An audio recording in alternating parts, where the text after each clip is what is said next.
Lexie Hull's name was supposed to shine brightly in the WNBA. Drafted 6th overall in 2022 by the Indiana Fever, she arrived with the pedigree of a champion, a Stanford star who embodied grit, intelligence, and the promise of becoming a franchise cornerstone. Yet by the time the 2024 season began, that once bright trajectory seemed to be dimming.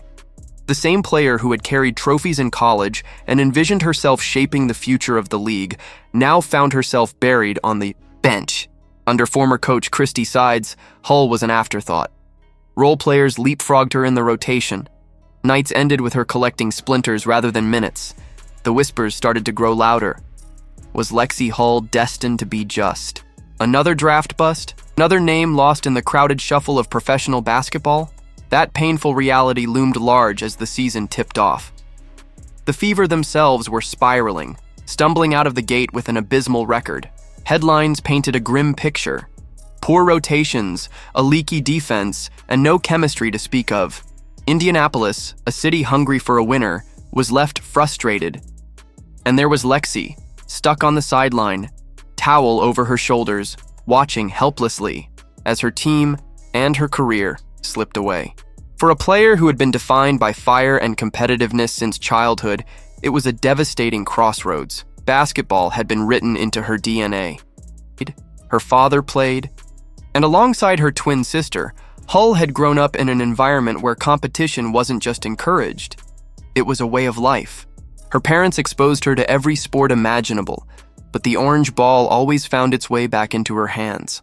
That foundation shaped a relentless athlete, one who carved her path through high school, college, and into the pros, but none of that prepared her for what the WNBA would demand. The basketball part of the transition is really tough, Hull once admitted. In this league, everyone had been the star somewhere else, and the learning curve was brutal. And then came the earthquake that would shake everything. Caitlin Clark. Clark didn't just arrive in Indiana, she detonated into the league. A once-in-a-generation talent whose presence reshaped the very identity of the Fever. She brought more than scoring. She brought gravity. Her game was pure electricity. The second she stepped onto the hardwood, defenses collapsed toward her, and teammates suddenly found themselves with lanes and looks they hadn't seen in years.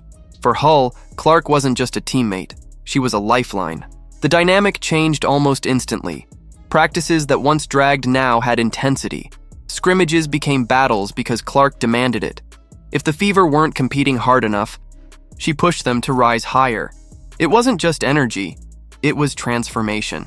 Off the court, she made it a point to connect with teammates, building genuine relationships. On the court, her vision turned ordinary cuts into opportunities. As Hull herself said with awe, "Every fast break I run, I have a real opportunity to get the ball." Clark's passes threaded through impossible windows. Her leadership reassured her teammates after mistakes. And suddenly, Lexie Hull wasn't running in vain anymore. She was scoring, contributing, rediscovering herself. The numbers began to shift.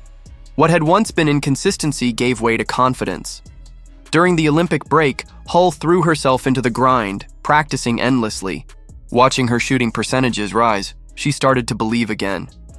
That belief carried over into games, where her efficiency climbed and she made plays in big moments. For 2 years, she had wondered if the work would ever translate.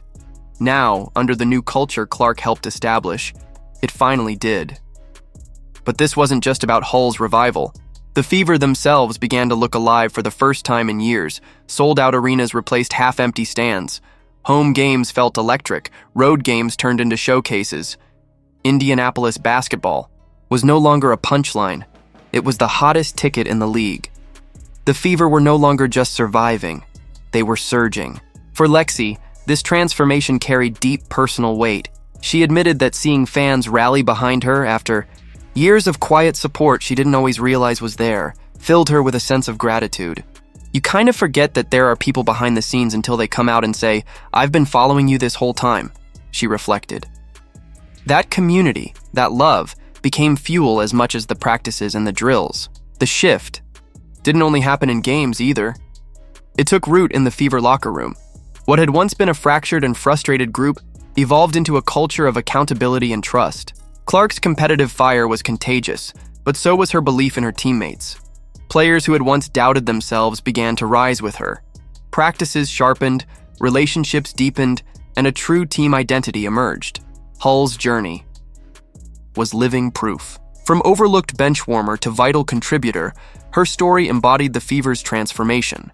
But fame came with its own set of challenges. Suddenly, a simple grocery run in Indianapolis became an impromptu autograph session. Social media amplified every play, every win, every mistake. The praise was exhilarating, but the criticism stung deeper than ever. Hull admitted that staying away from the noise wasn't easy. "It's easy to say, don't read it, but everybody does a little bit," she explained. The burden of visibility was real. Yet she leaned on her teammates, her support system, and the culture they had built to keep moving forward. By season's end, the Fever were no longer the league's embarrassment. They were its story. A franchise once gasping for air was breathing new life. Lexie Hull, once on the verge of fading into irrelevance, had clawed her way back into the conversation. And at the center of it all was Caitlin Clark, not just a star, but a catalyst. A player whose very presence elevated everyone around her. Hull said it best. "She's not just a star player, she's a force who makes everyone better."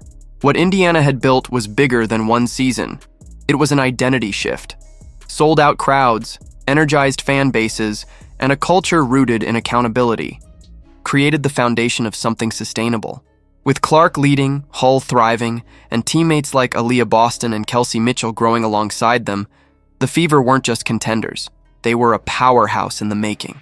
The story of Lexie Hull isn't just about survival. It's about redemption, about seizing the second chance when it comes, and about the way one transcendent player can change the trajectory of everyone around her. The Fever's rise proved that resilience and unity could rewrite an entire narrative. The question now isn't whether Indiana has returned to relevance. It's how far they can go from here, because this, as Lexie Hull knows better than anyone, is only the beginning. So now we leave it to you. Are the Indiana Fever ready to take that leap into true WNBA greatness? Can Lexie Hull continue her resurgence and cement herself as a cornerstone of this franchise? Drop your thoughts down below and show your support by commenting Lexie Show. Don't forget to like, subscribe, and turn on notifications so you never miss another deep dive into the stories shaping basketball's future.